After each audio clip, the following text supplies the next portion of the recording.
Agradecemos a todos los presentes, los invitamos a tomar asiento, ya que vamos a dar inicio con nuestra ponencia magistral por parte del doctor Carlos Trota.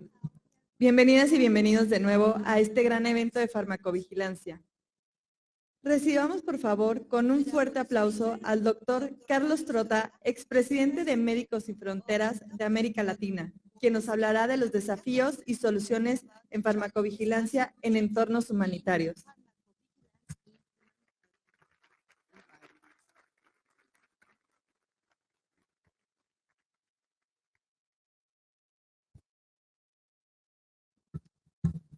Primer diapositiva, por favor. Bueno, muchas gracias por la invitación y por permitirme compartir con todos ustedes. La siguiente, por favor. El contexto, los escenarios que un trabajador de la salud enfrenta en tareas médico-humanitarias influyen en el modo de abordar un tema, en este caso, la farmacovigilancia. Creo que es una aclaración primera que me corresponde hacer.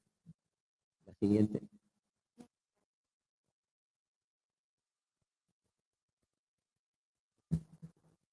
Siguiente diapositiva.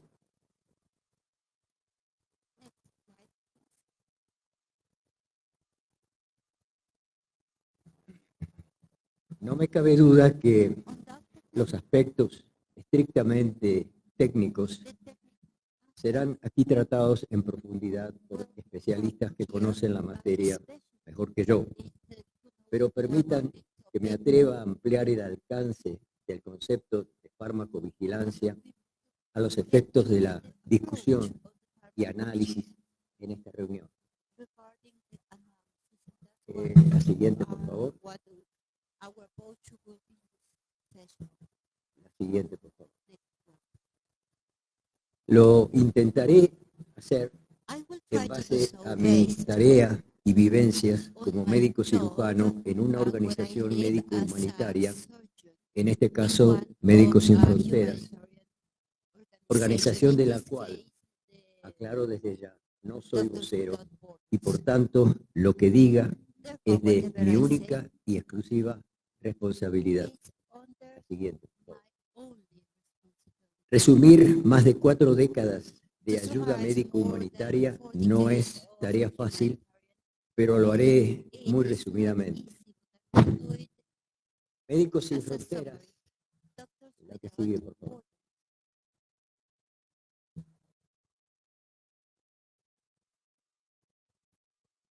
Médicos Sin Fronteras nace en 1971, pero las raíces de la organización se hunden en la guerra de Biafra.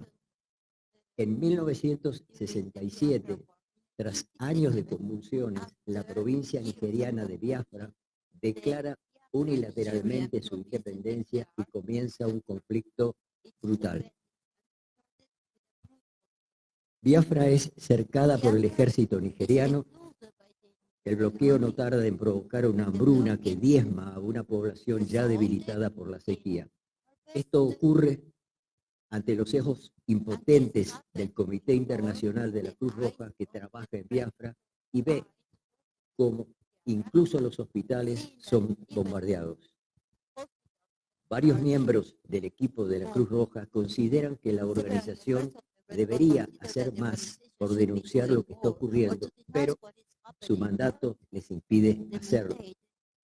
Entre ellos hay médicos franceses que de regreso a su país deciden romper el silencio, pasar de las palabras a los hechos, hablar con la prensa y unirse bajo una nueva bandera, Médicos Sin Fronteras. Este es el contexto desde el cual me atrevo a hacer algunas consideraciones. La siguiente, por favor. La Organización Mundial de la Salud, como seguramente oiremos repetidamente en esta reunión, define a la farmacovigilancia como la ciencia y las actividades relativas a la detección, evaluación, comprensión y prevención de los efectos adversos de los medicamentos o cualquier otro problema relacionado con ellos, y pasó por alto a los efectos prácticos la distinción entre fármaco y medicamento. La farmacovigilancia es un tema que tiene ya 170 años y que merece un enfoque transdisciplinario, como seguramente aquí se hará, que habilite el encuentro de especialistas para juntar perspectivas y reunir masa crítica, ya que en la farmacovigilancia, inciden y se entrecruzan la epidemiología, la ética, las políticas económicas, sociales, comunicacionales y los medios electrónicos. Siguiente, por favor. Después de las enfermedades cardiovasculares y el cáncer, los medicamentos son la tercera causa de muerte en Estados Unidos y Europa, y hasta el 30% de las internaciones por las reacciones adversas, con un costo de billones de dólares. Siguiente, por favor. En contextos y condiciones de catástrofes naturales o de conflictos armados, trabajando con poblaciones vulnerables, la farmacovigilancia adquiere características particulares con el profesional farmacéutico cumpliendo un rol clave. Se requiere una logística que es todo un desafío en esos escenarios. Por ejemplo, se impone prestar mucha atención y cuidado a las condiciones de almacenamiento en lugares donde a veces no hay electricidad. Hay que ordenar los medicamentos que son más sensibles a la temperatura, llevar registro de los fármacos que tienen prioridad en cada particular escenario, garantizar el uso adecuado de los medicamentos, hacer su seguimiento, bregar por el acceso en tiempo y forma de los suministros, asegurar su utilización racional y segura por parte de médicos y pacientes en diferentes contextos culturales y sociales. Y, lo es importante, estar dispuestos en muchos casos a enfrentar intereses de mercado. Dos ejemplos de esto, que hablaba de los intereses de mercado. Primero, en 2013, tras 7 años de batalla legal, el Tribunal Supremo de la India rechazó la demanda de la farmacéutica suiza Novartis contra la ley de patentes. La campaña de Médicos Sin Fronteras había recogido 400.000 firmas en defensa del acceso a medicamentos esenciales en todo el mundo. Segundo ejemplo, es el caso también de las llamadas enfermedades olvidadas o desatendidas: Chagas, malaria, enfermedad del sueño, leishmaniasis, VIH pediátrico, tuberculosis, etc. El monto total que Médicos Sin Fronteras recibió en ocasión del Premio Nobel de la Paz fue dedicado precisamente al diagnóstico y tratamiento de estas patologías. En ocasión de recibir recientemente el Premio Príncipe de Asturias, Médicos Sin Fronteras emitió un comunicado al respecto, y abro comillas: como resultado de un grupo de trabajo que analizó la crisis de la investigación y desarrollo de medicamentos para enfermedades olvidadas, lo que en inglés se llama D&I, se observó que de los 1.393 nuevos medicamentos comercializados en el mundo entre 1975 y 1999, solo el 1.1% estaban destinados para tratar las enfermedades olvidadas, a pesar que estas representan el 12% de la carga mundial de morbilidad. Ahora, ¿cuál es el motivo de esta crisis? Y sigo con el comunicado de Médicos Sin Fronteras. El motivo, ¿cuál? Las inversiones en investigación y desarrollo se guiaban por consideraciones de mercado, dejando sin atender las necesidades de quienes tienen poco poder adquisitivo y debido a un fallo de las políticas públicas, ya que los gobiernos no habían intervenido para corregirlo. Y cierro comillas. La falta de acceso a los medicamentos esenciales debido a un precio prohibitivo cuando se los considera un objeto de consumo, una mercancía, equivale a una sentencia de muerte para millones de pacientes en todo el mundo, muy especialmente en contextos humanitarios. En ese sentido, la producción de medicamentos por parte de instituciones públicas es un instrumento a tener muy en cuenta. ¿Para qué?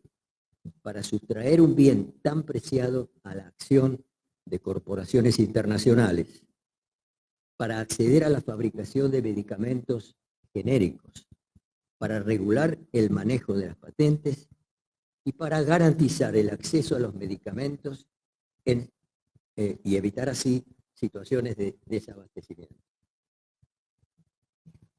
Es allí, en contextos humanitarios, donde se ponen aún más claramente en evidencia la importancia de conocer los determinantes o condicionantes que hacen al acceso de los medicamentos y también la valoración en toda su importancia de la relación riesgo-beneficio. Todo esto forma parte de la farmacovigilancia y la farmacoepidemiología, fundamentales para la seguridad de la población afectada y sus necesidades de salud. De modo que los desafíos que implican las situaciones que se plantean en conflictos armados o en desastres así llamados, entre comillas, naturales, exigen que la mirada sobre los fármacos y medicamentos abarquen su vigilancia, pero también y en forma perentoria todo aquello que condiciona su acceso y correcta utilización. Es tan importante vigilar los efectos adversos, las consecuencias del mal uso de los medicamentos como su falta y en esto último analizar el porqué de su falta, cuáles son los condicionantes o determinantes de la falta de acceso.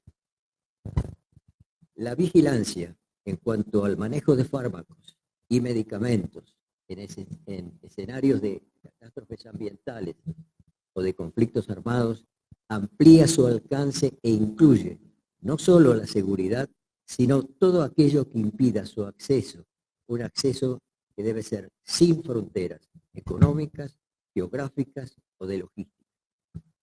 El medicamento no como mercancía, sino como bien social, como derecho.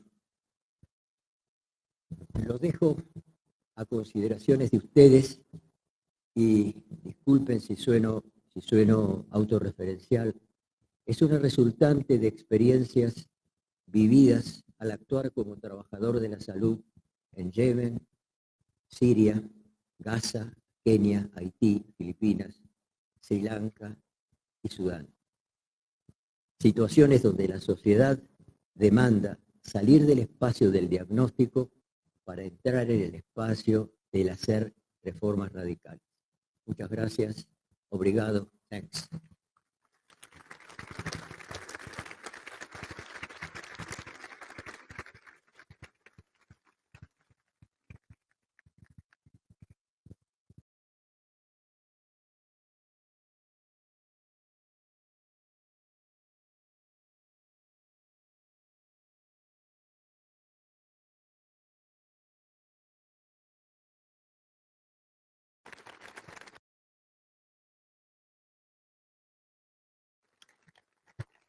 No sé si hay algunas preguntas por parte de ustedes que le quisieran hacer al doctor.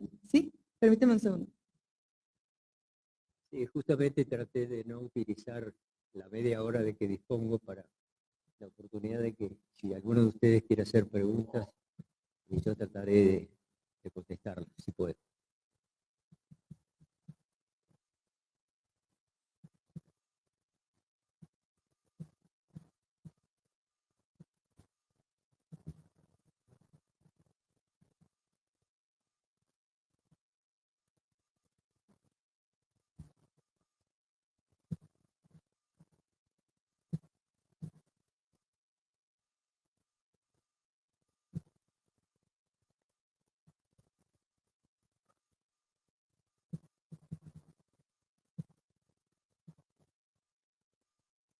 Bueno, muchas gracias. Gracias, doctor Carlos. Magistral su ponencia. Y la consulta o pregunta va enfocada en lo que usted comentó. Usted ya saliendo de Médicos Sin Fronteras ha hecho una gran labor humanitaria.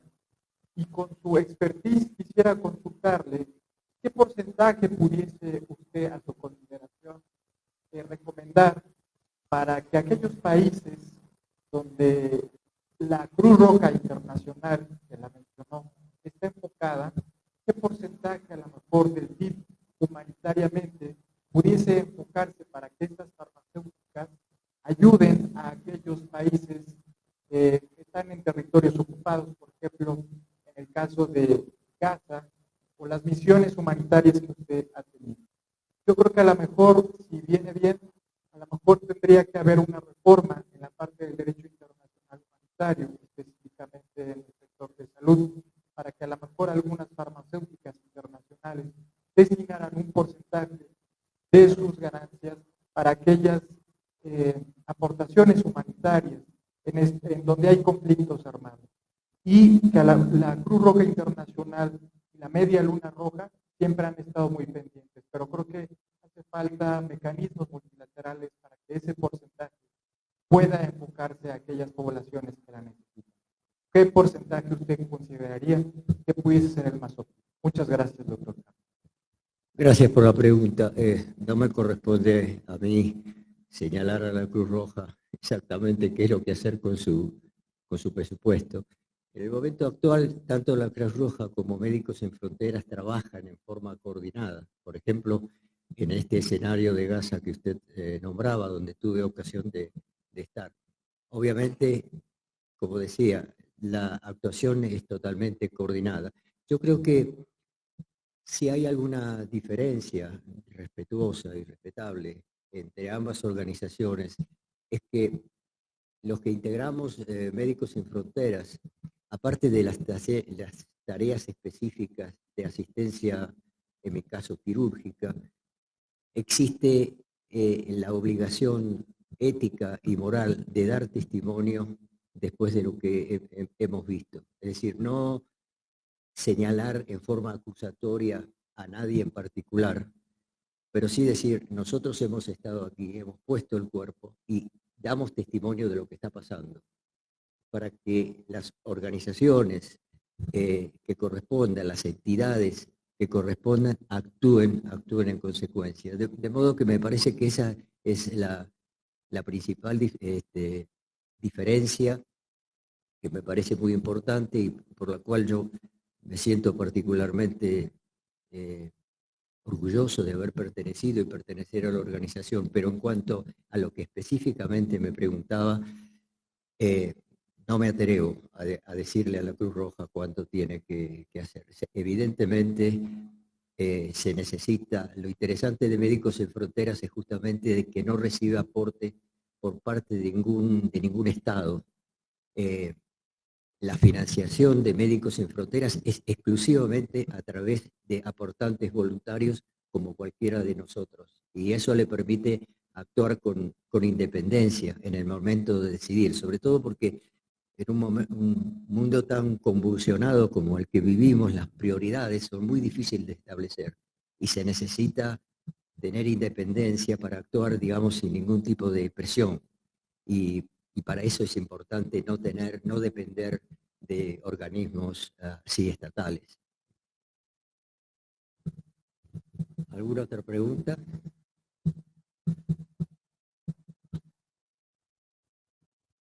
Muchas gracias. Muchas gracias, doctor Carlos Trota. Pedimos nuevamente un aplauso para él.